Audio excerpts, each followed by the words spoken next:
Bonjour et bienvenue sur l'ABC de mon patrimoine, le podcast de la planification patrimoniale et successorale. Je suis Maya Ima, ton hôte pour quelques minutes et ton copilote dans l'organisation de tes avoirs. Juriste, fiscaliste et planificateur patrimonial multidisciplinaire, je t'aide à naviguer dans les eaux troubles des questions de patrimoine, de finances, d'investissement et de succession. Tu souhaites nourrir ta réflexion globale, modeler ta vision financière et patrimoniale et te projeter dans l'avenir de façon plus cohérente et sereine, alors tu es au bon endroit. Car tout commence par une idée, mais rien ne s'accomplit sans plan. Alors planifions ensemble.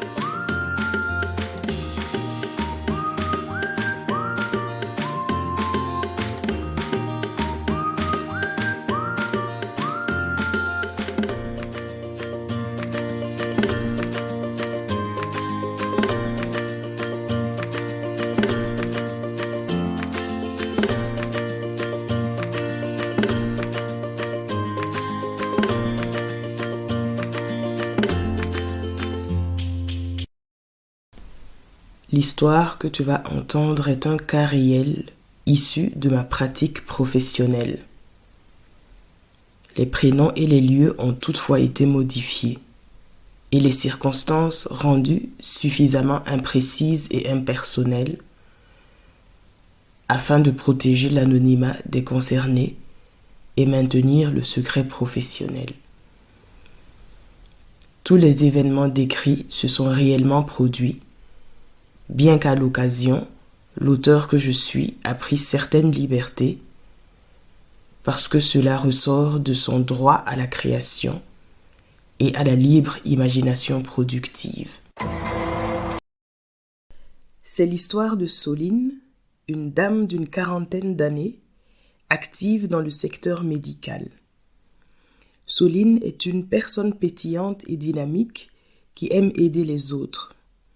Elle est très engagée dans les milieux associatifs. Elle est également membre de plusieurs tontines, ce qui lui a permis de financer de beaux voyages à travers le monde. Suivant l'exemple de son ami Pascal, elle a investi un peu d'argent dans une entreprise de publicité en ligne afin d'avoir un revenu complémentaire. Il y a quelques années, elle a conclu un crédit bancaire pour acheter un logement au centre-ville où elle s'est installée avec Axel, son amoureux. Axel ne souhaitant pas se marier, ils ont opté pour le statut de la cohabitation légale afin d'être tout de même reconnus légalement comme un couple et se protéger mutuellement. Si tu ne sais pas ce que c'est, eh bien la cohabitation légale est une forme d'union civile instaurée dans certains pays occidentaux et à certains égards comparables au mariage. Par exemple, au Québec, on parle d'union civile. En France, on parle du PACS, le pacte civil de solidarité. Au Luxembourg, c'est la déclaration de partenariat. En Allemagne, c'est le Lebenspartnerschaftsgesetz. Et aux Pays-Bas, on parle du Geregisterd Partnerschap. La vie du couple était plutôt paisible, organisée et agréable. À part le sujet épineux des enfants, qui revenaient de temps en temps sur le tapis, tout se passait bien. Soline était heureuse. Elle avait de beaux projets. Elle avait même commencé à se lancer dans la revente des produits cosmétiques pas chers auprès de ses amis et aux amis d'amis. Son crédit hypothécaire était à moitié remboursé lorsqu'Axel a été frappé par un cancer découvert tardivement. En vue de l'assister et de lui prodiguer des soins, Soline a pris un congé pour assistance médicale. Cette situation a eu un impact considérable sur les revenus du ménage. Et le malheur n'arrivant pas seul, voici que le Covid-19 et les mesures successives de confinement sont venus s'y ajouter. Après de longs mois de traitement, la maladie a finalement eu raison d'Axel. Commence alors la longue descente aux enfers de Soline. Comme si le chagrin de la perte d'un être cher n'était pas suffisant, les difficultés vont pleuvoir jour après jour. C'est dans un état second qu'elle a dû s'occuper des obsèques, avec de l'argent qu'elle n'avait pas. Elle n'a pas eu le temps de souffler qu'elle dut se charger des déclarations successorales et des différentes obligations administratives auxquelles elle ne comprenait rien. C'est comme cela qu'elle découvre qu'elle ne peut hériter d'Axel, car il n'avait rien mis en place pour le permettre.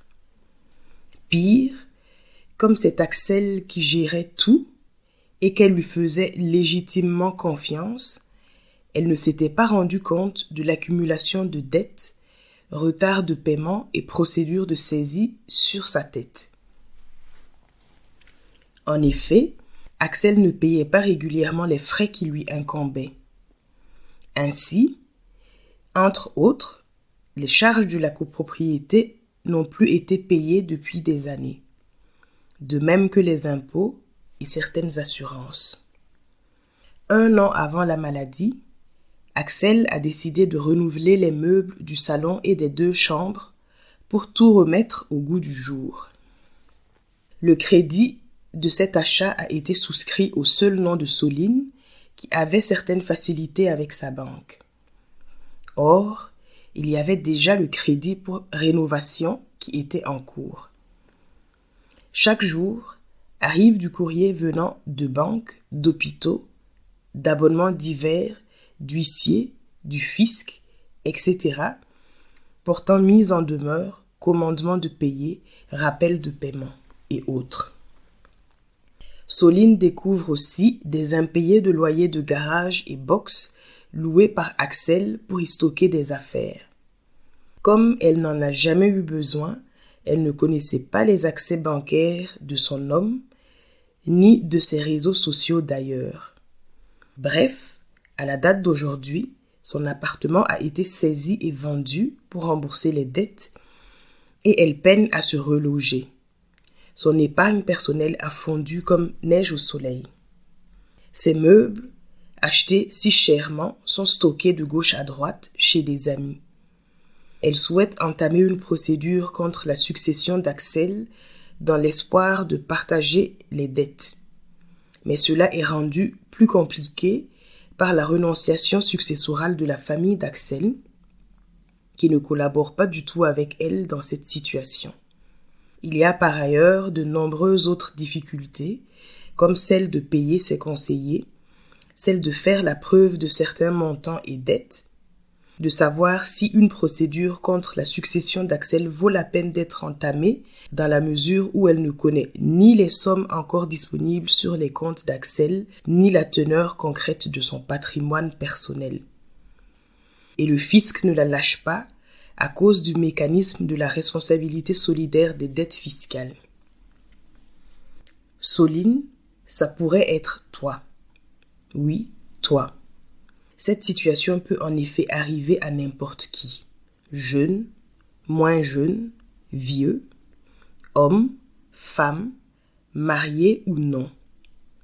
Toutefois, avec quelques précautions et mesures, parfois simples d'ailleurs, il est possible d'éviter d'en arriver à cette extrémité. Se faire conseiller par un professionnel compétent n'est pas un luxe et il est toujours temps de solliciter de l'aide. S'instruire ou s'informer sur sa situation personnelle n'est jamais perdu. Et un bilan patrimonial global est l'outil par excellence pour cela. Cela amène à se demander quel est le bon moment pour commencer à planifier son patrimoine et sa succession. Pour la réponse, rendez-vous à l'épisode suivant. Attends, j'ai pas fini. J'en profite pour t'informer que désormais, pour ton plus grand plaisir, tu peux suivre ton podcast préféré, l'ABC de mon patrimoine, sur YouTube, Apple Podcast, iTunes, Spotify, Deezer, TuneIn, Podcast Addict et AudioMeans. C'est plus facile si tu télécharges gratuitement l'une de ces applis sur ton téléphone ou ton ordinateur. De cette manière, Tu es automatiquement notifié de chaque nouvel épisode et tu peux me mettre des étoiles et des commentaires pour me motiver. Maintenant, je te dis à bientôt.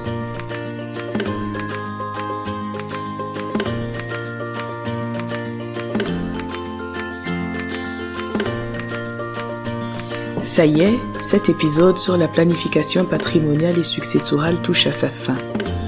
Je te remercie pour la qualité de ton écoute, pour ce temps privilégié que nous passons ensemble et pour l'intérêt que tu portes à ce podcast. Des questions ou des suggestions, mes réseaux sociaux te sont grands ouverts. Besoin d'un conseil plus spécifique? Dans ce cas, n'hésite pas à prendre contact personnellement avec moi. Je t'invite aussi à me donner du courage et de la force en laissant 5 étoiles à l'ABC de mon patrimoine, en mettant des commentaires bienveillants et en recommandant ce podcast autour de toi pour le faire connaître. Convaincu que tu vas tirer du beau fruit de ce podcast, comme des idées, des outils ou des informations primordiales pour ton présent et ton futur, je t'invite à ne pas attendre pour mettre en place un plan d'action et entamer sa réalisation. Car, en matière de patrimoine, mieux vaut 20 ans trop tôt qu'1 heure trop tard.